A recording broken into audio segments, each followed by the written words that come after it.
La Sociedad Española de Radiodifusión presenta... Ser... ¡Viva la radio! Podcast. Siempre.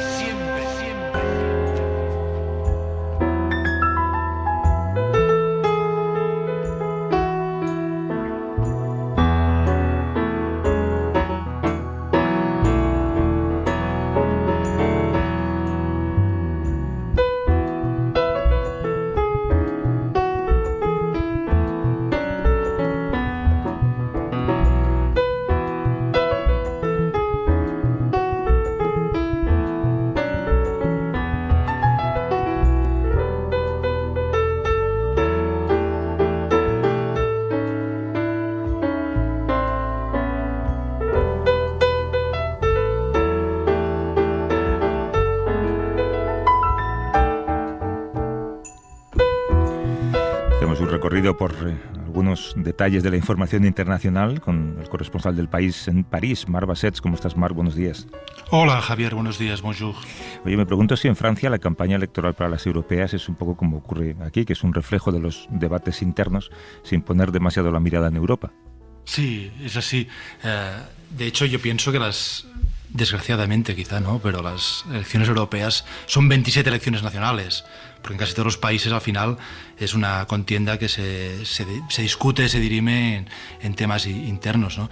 Y aquí en Francia es curioso porque bueno, ya hace semanas que la campaña está en marcha, pero hoy sale una entrevista de Emmanuel Macron, el presidente, en el diario Le Parisien, donde dice que quiere debatir con Marine Le Pen. Marine Le Pen, la líder del partido de extrema derecha Reagrupamiento Nacional, Rassemblement National, que es el clarísimo favorito para estas elecciones. Todos los sondeos le dan más de 10 puntos de ventaja, o sea, arrasará.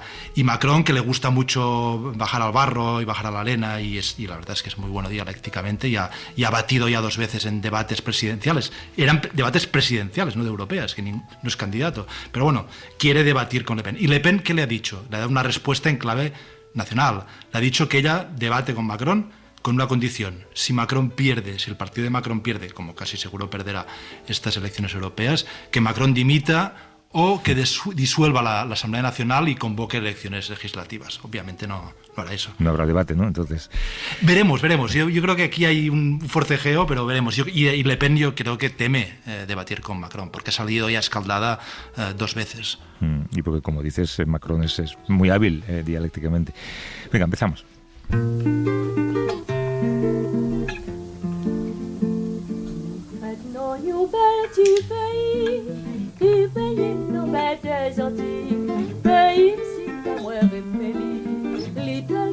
Tellement tranquille, Haïti, c'est quand ça le relève, c'est lui qui l'appelle des Antilles.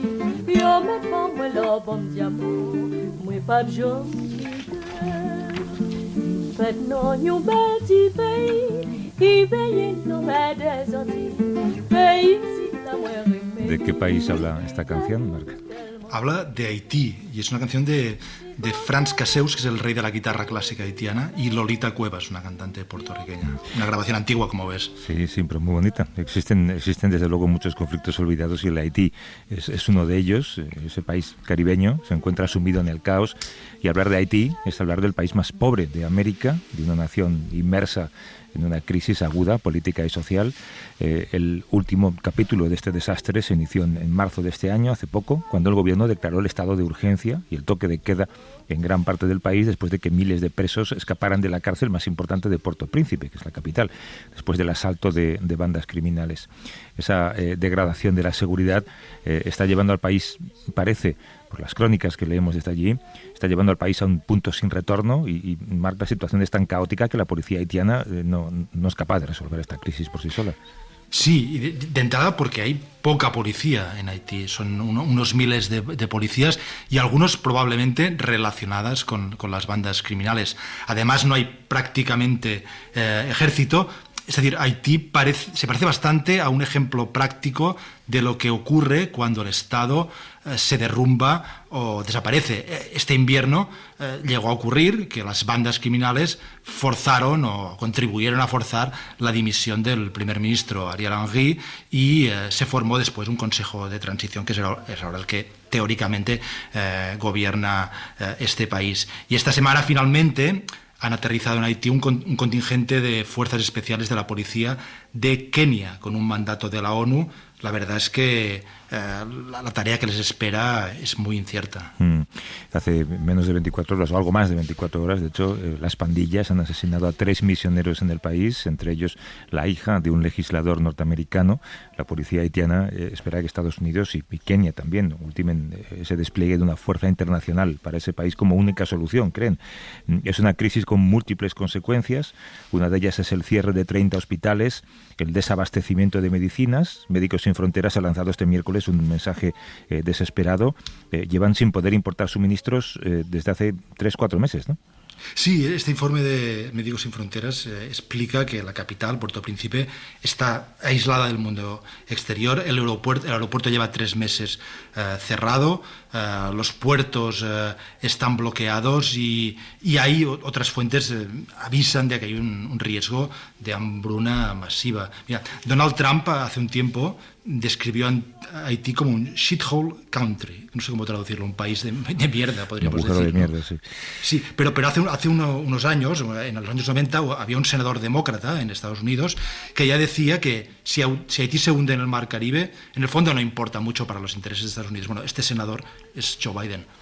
Mira, para entender la actualidad de un país hay que sumergirse en su pasado, hay que entenderlo, y para ello contamos con la ayuda de uno de los grandes del periodismo actual, es John Lee Anderson, que es reportero, es colaborador del New Yorker, donde ha publicado artículos sobre los conflictos más importantes de las últimas décadas y conoce perfectamente lo que ha ocurrido, lo que ocurre en Haití. John Lee Anderson, ¿cómo estás? Buenos días. Un gusto, ¿qué tal? ¿Cómo están? Muy bien. Nos atiendes desde Berna, en Suiza, creo, ¿no? Estás en un congreso. Estoy acá, sí, brevemente en Berna. Sí. Muy distinto a Haití, sí. Muy distinto. Sorprende escuchar esto que comentaba Mark, ¿no? La mirada estadounidense sobre Haití, lo que han llegado a decir Trump y Biden sobre esa isla, ¿eh? Sí, sí. No, de hecho, sí, claro. Y más allá de los políticos principales, y solamente cuando han sido cuestionados sobre Haití, en términos prácticos no hay una mirada sobre Haití. Es decir, Estados Unidos prácticamente ha dado la espalda a Haití en los últimos años. Resultado es, por ejemplo, el hecho de que esta fuerza de seguridad manutención de la paz, no se sabe bien qué es lo que es keniana, está por llegar quizás a Port-au-Prince, y que ha durado más de un año en llegar, ¿no? Después de mucho palabreo detrás del telón por parte de diferentes intermediarios internacionales, es decir, Estados Unidos y los otros, digamos, grandes capitales que antes intervenían en Haití y hacían suya su destino, Estados Unidos, Francia, Canadá. No, en esta ocasión, pues no están ahí como para hacer las cosas ellos mismos, ¿no? Entonces han pasado el balde para ver quién tira monedas. Entonces Ruto, el nuevo y ambicioso líder de Kenia, ha dado el paso por delante, pidiendo un poco de bastante dinero además, pero para ver si él, como líder de un país negro, africano, puede llegar a la talla, ¿no? Un poco ahí está un poco el panorama actual. Pero de hecho sí, Haití, que tiene una larga relación con Estados Unidos y las democracias en realidad occidentales, ya que fue el primer país independiente y democrático en las Américas, y ayudó a algunos otros a liberarse, por ejemplo, del Imperio Español. Ya es el país más fracasado del hemisferio occidental, sino uno de los más del mundo. Su dilema realmente es impresionante. Tú publicaste un reportaje fantástico hace poco en New Yorker, y hablabas o explicabas que hay 200 pandillas activas que dominan el 90% de la capital. Son grupos criminales que cometen auténticas masacres. Me gustaría que nos situaras un poco en ese entorno. ¿Qué reivindican? ¿Por qué pelean? ¿Cómo llegan a Haití las armas para esas pandillas? Sí, mira, Bueno, llegan las armas de Estados Unidos. Estados Unidos, como todos saben, es un país en donde la tenencia de armas es abierta. Lo puedes comprar como en España compras, qué sé yo, maní en una bodega.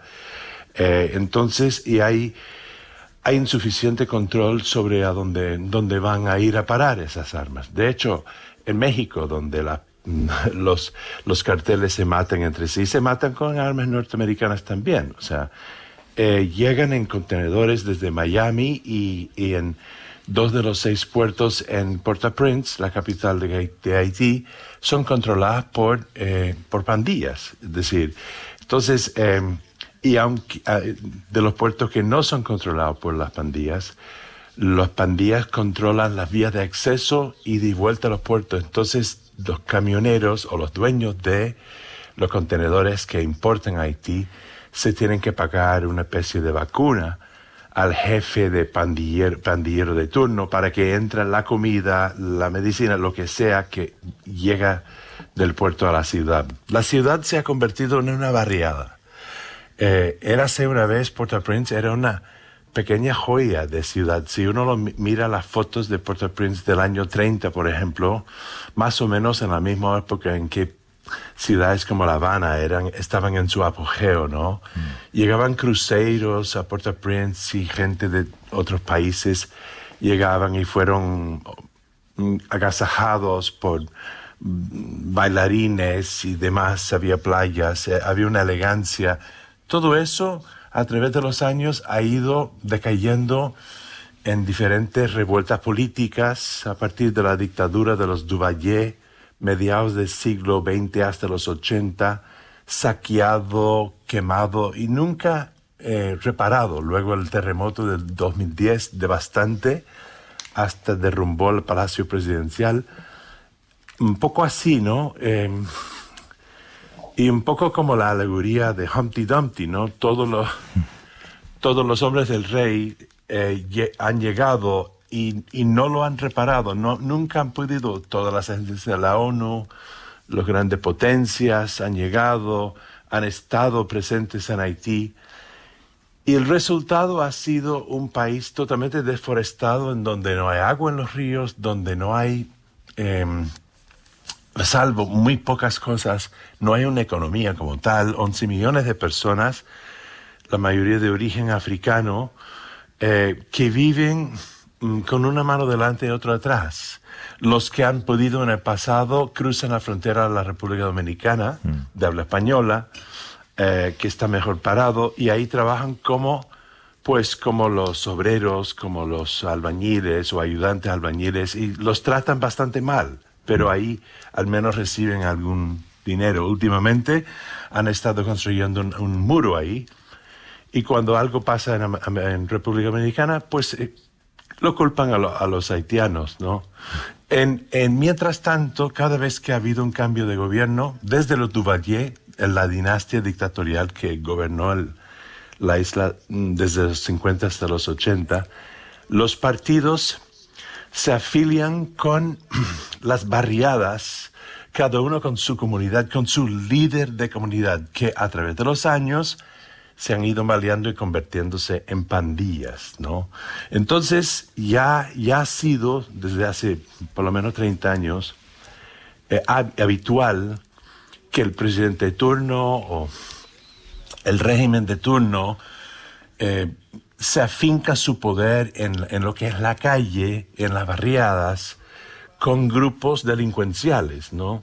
Que se ostentan ser líderes comunitarios, pero que ya están armados, ya están metidos, por ejemplo, ya en el narcotráfico también, porque Haití, míralo en el mapa, está a media distancia entre Colombia, Venezuela y la punta peninsular que es Florida. Es decir, es un punto de trasiego de drogas. Entonces se ha ido maleando a tal punto que hace 3 años, pues, el primer ministro, allá la figura principal es el primer ministro, fue asesinado en su casa en una conjura descarada compuesto entre sicarios colombianos, políticos haitianos, gente de la Florida, de la diáspora haitiana,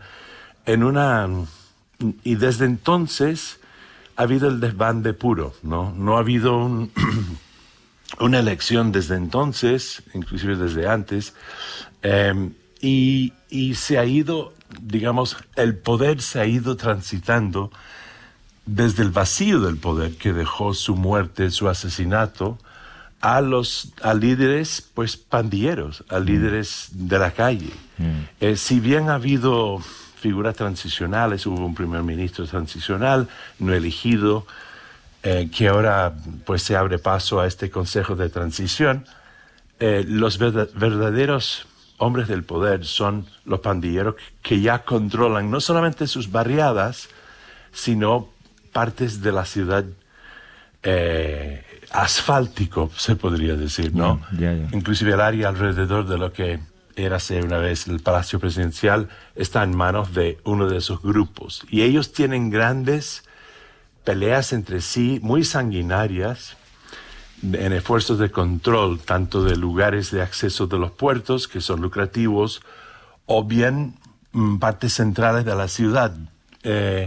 Y ante la inminente llegada de esta fuerza que ostenta, pues, desalojarlos o menguar su poder, han estado haciendo ataques preventivas o preemptivas contra instituciones del Estado, como decía Márquez, pues quemando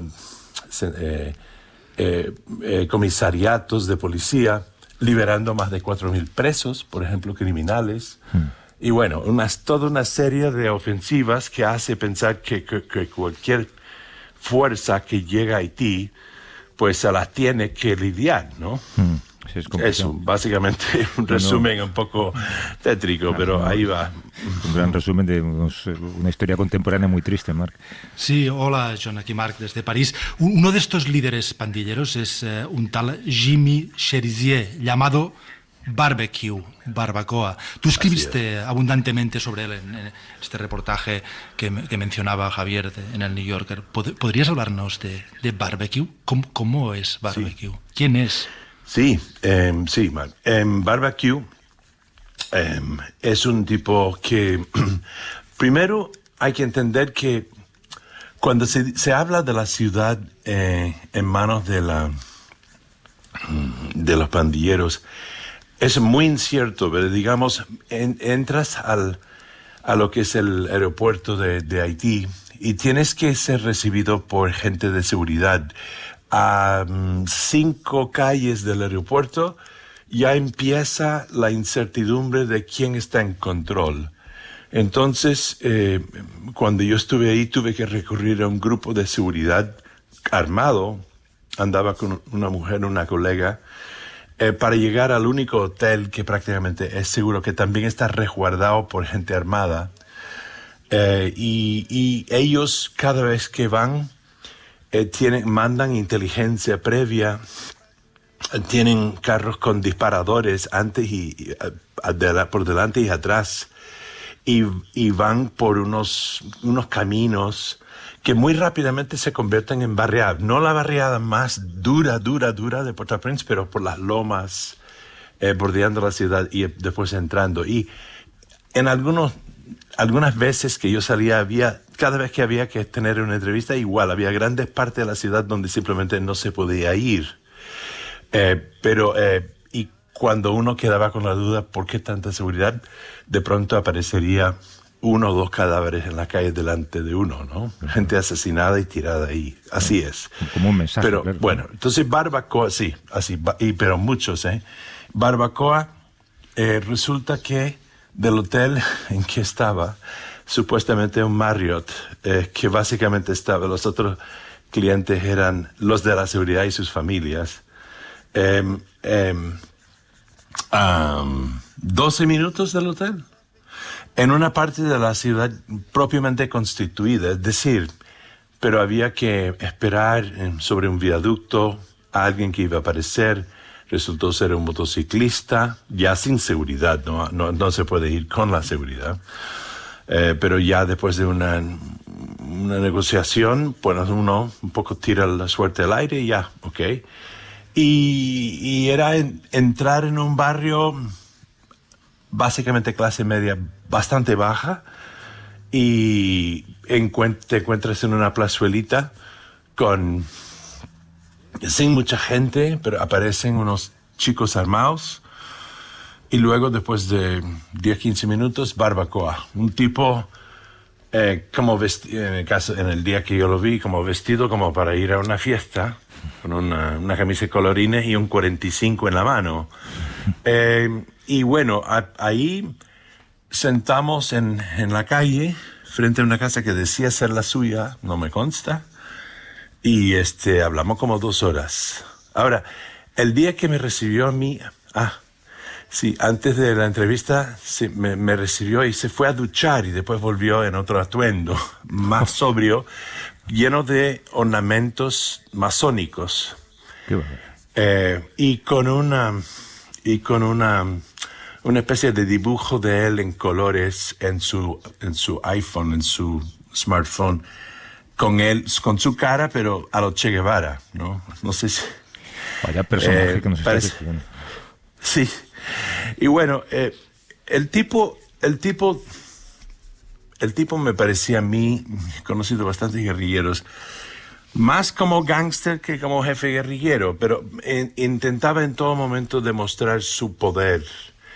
Pasaba una mujer, se fue donde ella, la dio algo, luego me dice, él sostiene a esa mujer después de que su hijo, que trabajaba para él y moría por él, se había muerto. Pues un chico pasaba con panes y le gritó y no sé qué, él hizo que el chico bailara un poco y se fue. Un poco demostraciones de su poder, bastante básico. Y en su discurso ostentaba una pretensión revolucionaria. Hablaba de los primeros, hablaba de Fidel Castro, hablaba de Tomás Sankara de África, hablaba de otros líderes, digamos, africanos o negros. Decía que sí le admiraba a Martin Luther King, pero Martin Luther King no le gustaban las armas y él sí, jajaja. Y bueno, por eso le gustaba más Malcolm X. Y un poco hacía guaposo, ¿no? Una cosa guaposo. Pero al final yo le pregunté, pero usted fue un policía, ¿cómo se siente ser perseguido, aunque no lo es en realidad? Y es otra historia, por sus ex compañeros, ¿no? Y él me miraba y se reía y decía, es que soy policía. Una vez policía, siempre policía, me decía con una sonrisa. Y ahí va un poco el cuento de quién es Barbacoa. Barbacoa fue oficial de una unidad como antimotines de la policía formado en los años 90. Este tipo es cuarentón largos y se afilia con el ala más, digamos, derechista de los políticos, que en el va y viene entre izquierda y derecha en los años 90, ¿no?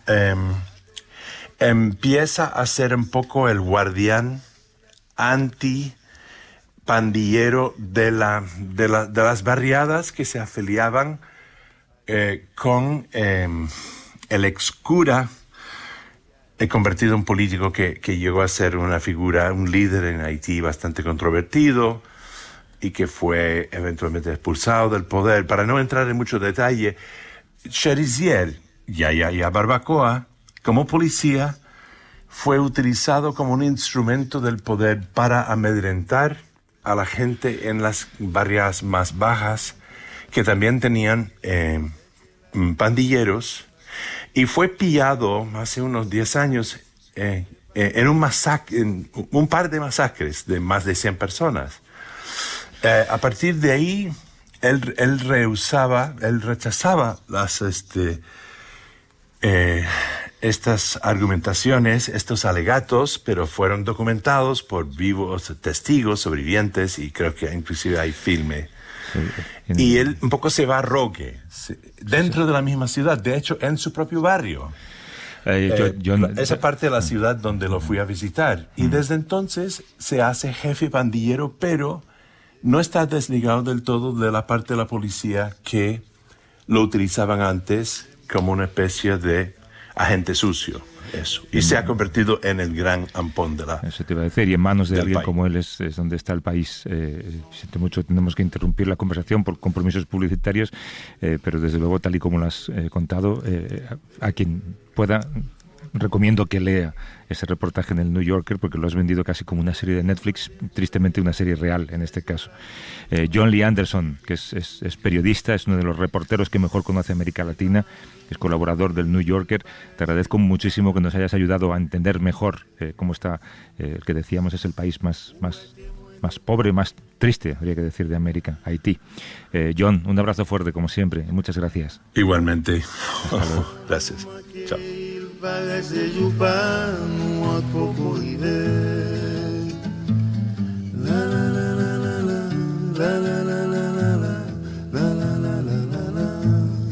Ser podcast. Des pocs tipes com desesbarats i no m'única pecovira. Seguimos con Mar Bassets desde París, de Haití. Queríamos viajar a Brasil, por lo que comentamos la semana pasada. Es un país que ha decidido investigar al multimillonario Elon Musk, el dueño de la red social X, antes Twitter, por posibles delitos de obstrucción a la justicia e incitación al crimen. ¿Qué es lo que ha pasado, Marc?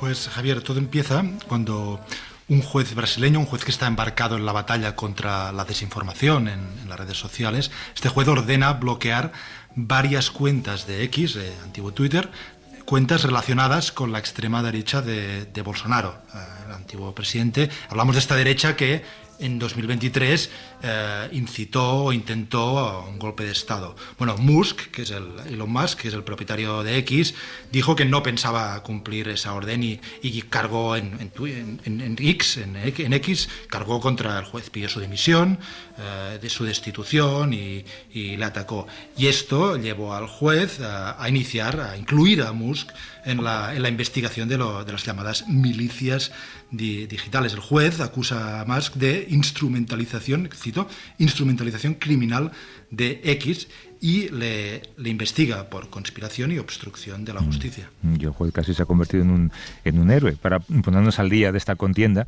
o este thriller, contamos con la ayuda de la periodista Valeria Sacone, que es corresponsal desde Río de Janeiro para la televisión France 24, que colabora con nosotros también, nos atiende desde allí, son 5 horas menos. ¿Cómo estás, Valeria? Buenos días. Buenos días, estoy bien. Háblanos primero, Valeria, de este juez, Alexandre de Moraes, ¿por qué se ha empeñado en echar este pulso con Elon Musk? Bueno, a mí Elon Musk, Alexandre de Moraes me recuerda por alguna razón, por su notoriedad, pero también por el odio que despierta en una parte de la población al juez Garzón, ¿no? Y digamos que está en el punto opuesto de Musk. Musk se define como un absolutista de la libertad de expresión y Moraes se ve como un paladín de la regulación de las redes sociales, y después de los actos vandálicos del 8 de enero, que para el gobierno y la justicia de Brasil son un intento de golpe, también el paladín de la democracia de Brasil. Él es un jurista experimentado, un profesor universitario que comenzó como abogado, autor de varios libros. Curiosamente ha enfrentado varias acusaciones de plagio y muy joven comenzó una carrera política meteórica en São Paulo, de la mano del actual vicepresidente de Lula, Geraldo Alckmin, que en aquel momento era gobernador del estado de São Paulo, que es, digamos, la región más rica de Brasil. Y de esta época viene su fama de tener una mano dura, porque como secretario de Seguridad Pública se ganó la fama de inflexible, de ser implacable en la represión de los movimientos sociales. No sé si os acordáis en 2013, cuando salió aquel problema del gigante se despertó y hubo grandes protestas en las calles, y en este momento también fue acusado de ser truculento porque apoyó a una policía que hacía una represión bastante fuerte en las periferias, ¿no? Luego, con Michel Temer, el presidente que llegó al poder después del impeachment de Dilma Rousseff, consiguió ser nombrado como juez a la Corte Suprema. Y allí ya vemos también otra característica de hoy. Él se gana la confianza de Temer porque consigue desenmascarar y arrestar al hacker que había invadido el teléfono de la primera dama Marcela. Y desde entonces él es un gran defensor de que la libertad de expresión no entraña una libertad de agresión, ¿no? Y él también está a favor de regular las redes sociales y las grandes plataformas en Brasil. Marc. Sí, o sea, aquí tenemos a un juez estrella contra un empresario superestrella, que es Elon Musk. Está ganando el juez, por lo que entiendo, el pulso, o todavía no está resuelto. Bueno, está una cosa lo que vemos en los tribunales y luego están las calles, ¿no?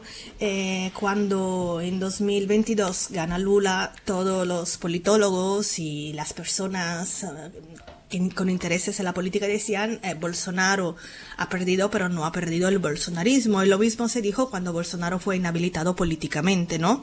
Porque hasta 2030, en teoría, Bolsonaro no va a poderse presentar de nuevo a las elecciones. Entonces, cuando vas a las manifestaciones a favor de Bolsonaro, en los actos políticos donde Bolsonaro apoya a los candidatos locales, que este año tenemos elecciones locales en octubre, ves que los bolsonaristas viven en una realidad paralela en que Elon Musk y Netanyahu son los dos grandes héroes, ¿no?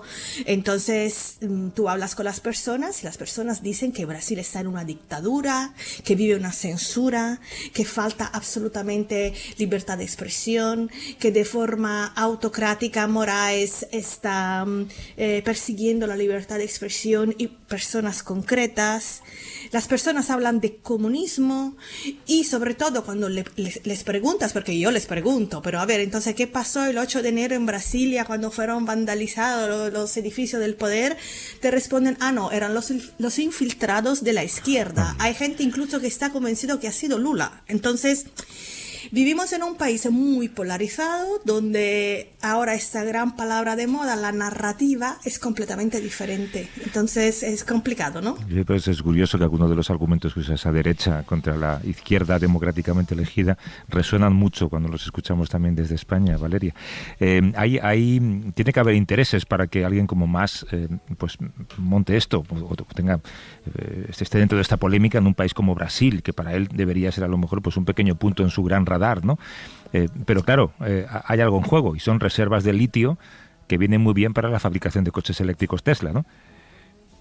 Exactamente, sabemos que hay una configuración internacional de una derecha muy organizada, entonces en el trasfondo hay un interés político, pero claro, no sé, a la gente a veces se le olvidan los detalles, ¿no? Cuando en 2020 Musk fue acusado de apoyar un golpe de Estado contra Evo Morales, donde también es un país que tiene mucho litio, ¿no? Y entonces en Brasil las noticias a veces no se dan de una forma orgánica, ¿no? Y si te pones a buscar, encuentras que de repente un día la agencia Bloomberg revela que Musk podría estar interesado en comprar una empresa canadiense llamada Sigma Lithium, que es una empresa que curiosamente el año pasado ha empezado a producir litio en Brasil, ¿no? Después encuentras suelta otra noticia de que el Servicio Geológico brasileño ha descubierto varias reservas de litio, que la empresa brasileña Vale también está trabajando con litio en níquel, que es la misma que es responsable de aquel gran desastre medioambiental en Brumadinho, ¿no? Y también hay otro tema, Starlink. En este momento es la red que domina en la Amazonía, donde es muy difícil tener un cableado y tener un internet en condiciones. y curiosamente también está siendo usada y abusada por los criminales ambientales que son responsables de la deforestación, de la extracción ilegal del oro en reservas indígenas, especialmente en Yanomami, en la reserva Yanomami, donde estamos viendo una situación trágica desde el punto de vista medioambiental. Sí, hay un tema de fondo y un debate que creo que sucede en todas las democracias, que es en el fondo los límites de la libertad de expresión, más allá de las mentiras que propagan los bolsonaristas, ¿no? Existe este debate actualmente porque se podría pensar que quizá el día que vuelva Bolsonaro o uno parecido a él al poder, pues también empezará a cerrar cuentas. Entonces ya, bueno, es delicado siempre esta cuestión, ¿no? Existe mucho y de facto ese es un poco el kit de la cuestión, ¿no? Porque hay por un lado una parte de la población, los bolsonaristas, que quieren la libertad absoluta, y luego por el otro lado está, en este caso de nuevo, el juez Moraes, que dice libertad de expresión, por ejemplo, no es libertad a desinformar.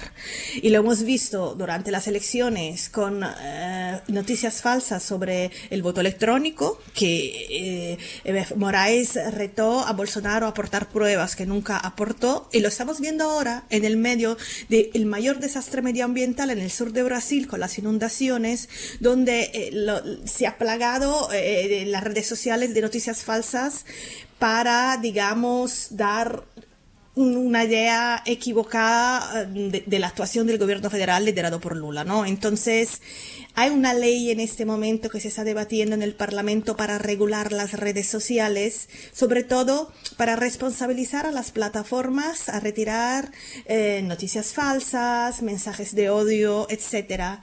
Y el debate exactamente sobre esto, sobre libertad de expresión, cuando en realidad es un negocio multimillonario donde las empresas están anunciando armas para menores de edad y las plataformas están ganando con esto y no quieren intervenir, ¿no? No.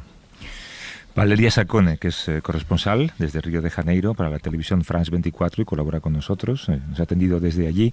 Te lo agradezco mucho, Valeria, y descansa, que sé que estás en mitad de la madrugada en Brasil. Cuídate. Un abrazo. Gracias, Valeria. Wenn's draußen bunt wird, dann wird mir so gut zumut. Und auch jeder Blume, jedem Getier. Una historia interesantísima esta que hemos escuchado, ¿eh? Como mezcla libertad de expresión, intereses comerciales, intereses empresariales, Twitter, redes sociales, un juez estrella, hay de todo ahí, Marc? Y el poder de Elon Musk, que es el amo del ágora pública donde está todo el mundo, ¿no? Sí, decide de qué se habla y de qué no se habla, al fin y al cabo, ¿no? Bueno, te dejo. Esta semana, de hecho, ya está en marcha Roland Garros, que supongo que es una especie de prólogo a lo que se os viene encima en París. No sé si la ciudad está... ¿Cómo está la ciudad? ¿Hay mucha gente? Por Roland Garros no se nota, ¿eh? Por Roland Garros no es tampoco un evento masivo como puede ser los Juegos o la final de la Champions, ¿no? Pero yo creo que sí, en los barrios cercanos está señalizado en el metro para llegar a Roland Garros y bueno, ya a París le gusta mucho esta semana. Sí. Cuídate, Marc, nos vemos la semana que viene. Gracias, Javier.